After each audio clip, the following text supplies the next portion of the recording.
know that something is horribly wrong in this country and all over the world.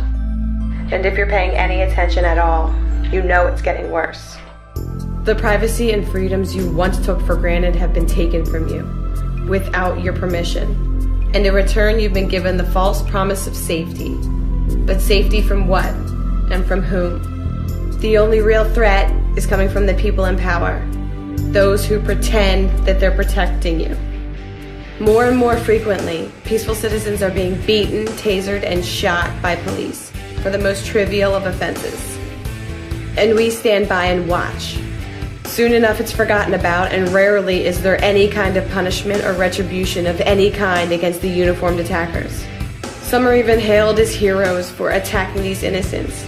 So it happens again and again, until it becomes normal for you to fear going a couple miles over the speed limit for fear of being brutalized. Why should this surprise you? This is nothing new. As has happened over and over again throughout history, our society is becoming desensitized to being oppressed.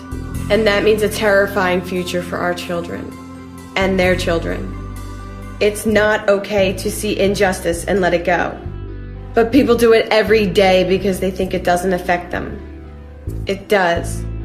Like a schoolyard bully who is allowed to terrorize and assault the other children, if that behavior is not addressed and immediately corrected, it will continue. So how do we correct it? First, we speak out when we see injustice happening. Call attention to it. Once the first person speaks up, others tend to follow suit. Be that first person. Make it clear that you will use whatever means necessary to protect the innocent. It's okay to push back. It's okay to be angry, and it's okay to be aggressive in defending not only your own rights, but the rights of others. Don't fool yourself into thinking that keeping quiet and doing as you're told, passively allowing the rights of others, the livelihoods of others, and the future of humanity to be destroyed in this way will keep trouble from landing on your doorstep. And it isn't much better to sit on the sidelines crying for change, instead of taking it upon yourself to make that change happen.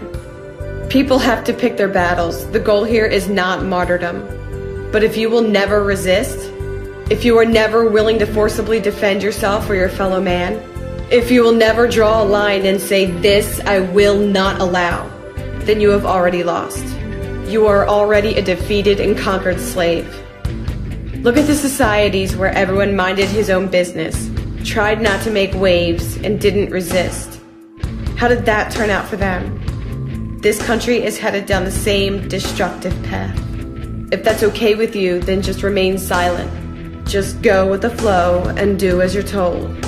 If that's not okay with you, then disobey and resist. If someone was threatening the safety of your own child or someone else dear to you, wouldn't you aggressively defend them? Some say you gotta look out for number one, and that's true to a point. However, it has been the courage of the selfless, those willing to put themselves in harm's way to defend others, who have pushed humanity forward. The world has already had enough examples of quiet cowards, passively looking on as their fellow human beings were oppressed, tortured, brutalized, and murdered. The defenseless need to be defended. Mothers who endure the pain and sacrifice of bringing a child into the world and putting the child's happiness and survival above their own is the only reason the human race exists. If you're one of those who intend to make a difference in the world, if you consider yourself an activist, then it's your job to act as the mother of humanity. So protect your children against predators by any means necessary. A mother bear doesn't ask a predator not to eat her baby.